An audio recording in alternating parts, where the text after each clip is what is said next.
సత్యసాక్షి అనుదిన మన్నా ద్వారా మీ అందరికీ శుభోదయం.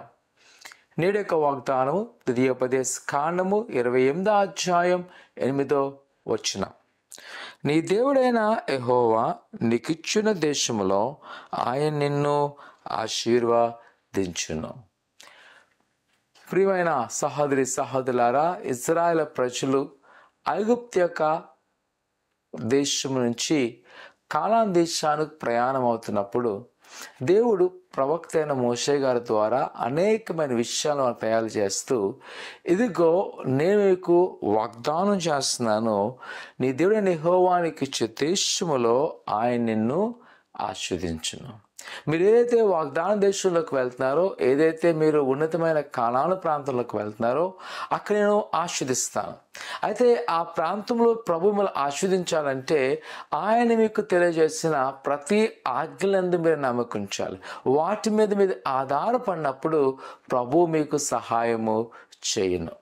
ప్రియ కుమార కుమార్తె, ఈ ఉదయకాల సమయంలో దేవుడిని ఆస్వాదించాలంటే ఆయన మాట వైపు తిరుగు, ఆయన మాటకు లోబడు, ఆయన యందు నమ్మకించు.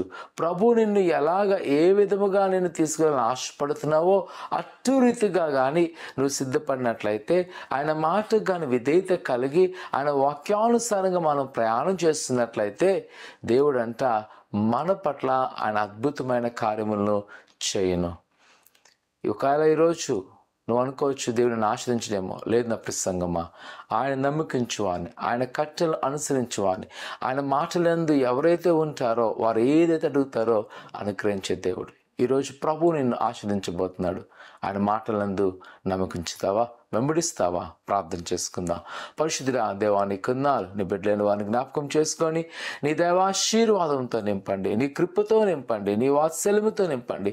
ఇదిగో నీ బిడ్డలైన వారు మమ్మల్ని అందరినీ మీరు జ్ఞాపకం చేసుకొని ప్రభా నీ వాక్యానుసారముతో బలపరచబడుతున్న దేవా, నీ కొన్నాళ్ళు ఇదిగో నీ దేశంలో ఆశ్రయిస్తున్న ప్రభా మేము నమ్ముచున్నాము. నువ్వు ఆశించే దేవుడు అలా నీ మాటలకు లోబడి ఇదిగో నువ్వు ఇచ్చిన వర్తమాన ప్రకారం జీవించడానికి సహాయం చేయండి. నువ్వు మాకు ఇచ్చిన ఆజ్ఞల ప్రకారం జీవించటకు మమ్మల్ని ఆయన ప్రేరణ దయచేసి నడిపించమని, ఆయన ఎవరైతే నీ ఆజ్ఞలు వెంబడిస్తున్నారో వాళ్ళని ఆశీర్వదించమని యేసు నమ్ముతున్నాం తండ్రి, ఆమేన్. ఆయన మాటలందు నమ్మకించండి, ఆయన కట్టలను అనుసరించండి. ప్రభు నిన్ను దీవించును గాక, ఆమేన్.